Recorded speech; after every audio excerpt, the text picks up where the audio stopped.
श्रीभगवानुवाच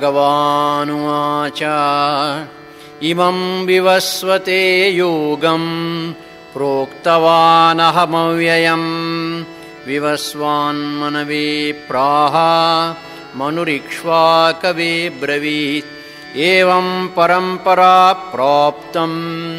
इमं राजर्षयो विदुः सकालेनेह महता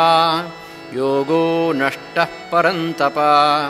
स एवायं मया तेद्य योगः प्रोक्तः पुरातनः भक्तोऽसि मे सखा चेति रहस्यं ह्येतदुत्तमम् अर्जुन उवाच अपरं भवतो जन्म परं जन्म विवस्वतः कथमेतद्विजानीयाम् त्वमादौ प्रोक्तवानिति।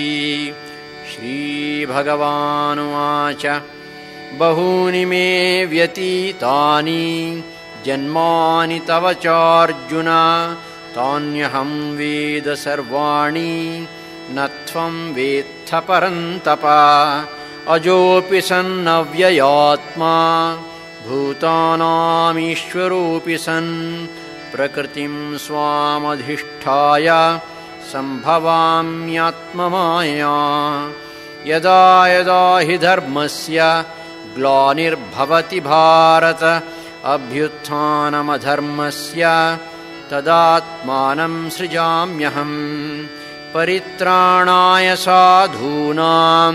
विनाशाय च दुष्कृतां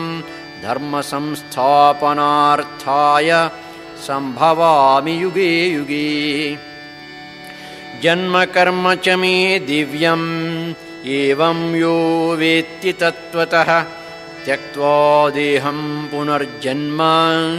नैति मामेति सोऽर्जुन वीतरागभयक्रोधा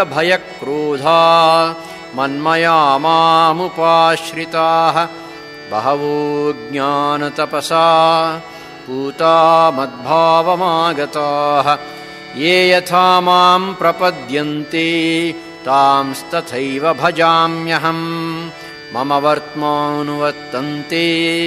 मनुष्याः पार्थ सर्वशः काङ्क्षन्तः कर्मणां सिद्धिं यजन्त इह देवताः क्षिप्रं हि मानुषे लोके सिद्धिर्भवति कर्मजा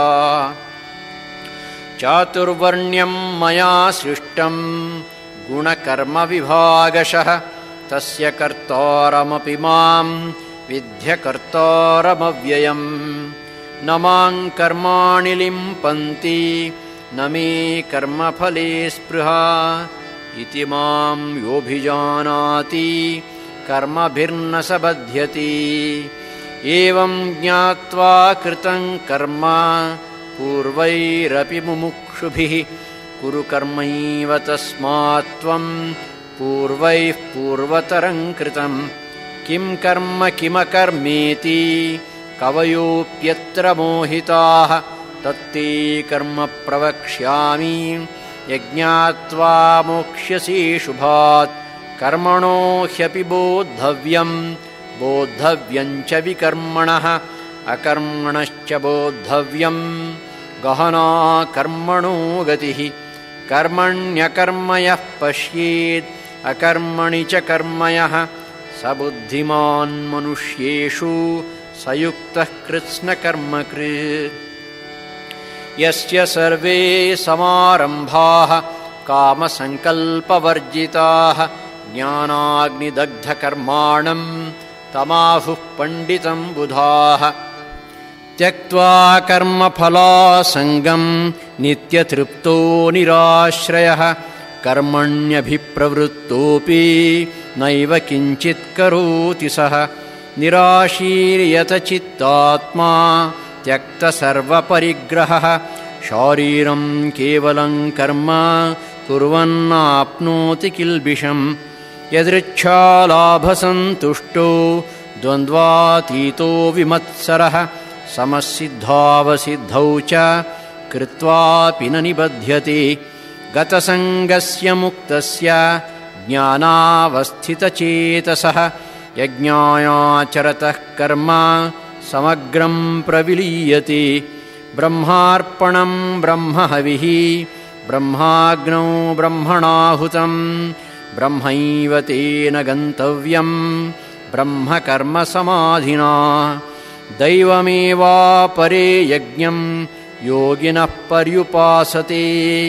ब्रह्माग्नावपरे यज्ञं यज्ञेनैवोपजुह्वति श्रोत्रादीनिन्द्रियाण्यन्ये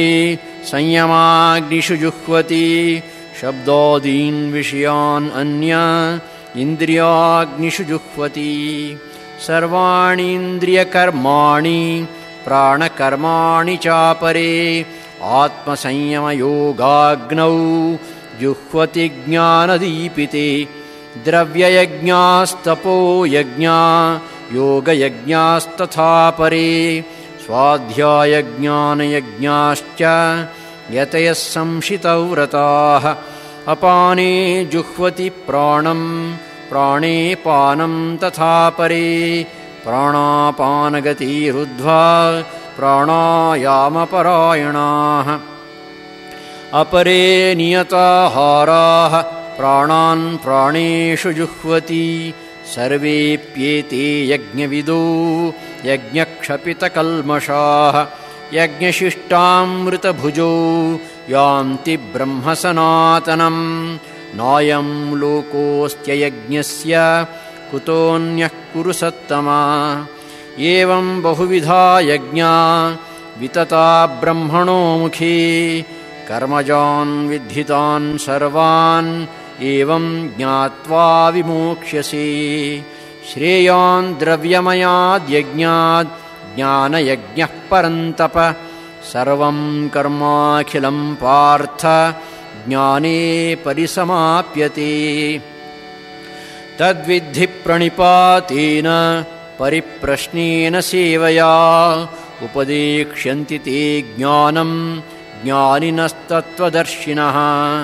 यज्ञात्वा न पुनर्मोहम् एवं यास्यसि पाण्डव येन भूतान्यशेषेण द्रक्ष्यस्यात्मन्यथो मयि अपि चेदसि पापेभ्यः सर्वेभ्यः पापकृत्तमः सर्वं ज्ञानप्लवेनैव वृजिनं सन्तरिष्यसि यथैधांसि समिद्धोऽग्निः भस्मसात् कुरुतेऽर्जुन ज्ञानाग्निः सर्वकर्माणि भस्मसात् कुरुते तथा न हि ज्ञानेन सदृशं पवित्रमिह विद्यते तत्स्वयं योगसंसिद्धः कालेनात्मनि विन्दति श्रद्धावान् लभते ज्ञानं तत्परः संयतेन्द्रियः ज्ञानं लब्ध्वा परां शान्तिम्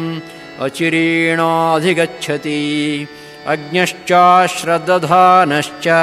संशयात्मा विनश्यति नायं लोकोऽस्ति न परो न सुखं संशयात्मनः योगसन्न्यस्तकर्माणं ज्ञानसञ्छिन्नसंशयम् आत्मवन्तन्न कर्माणि निबध्नन्ति धनञ्जया तस्मादज्ञानसम्भूतं हृत्स्थं ज्ञानासीनात्मनः छित्त्वैनं संशयं योगम् आतिष्ठोत्तिष्ठ भारत इति ज्ञानयोगो नाम चतुर्थोऽध्यायः।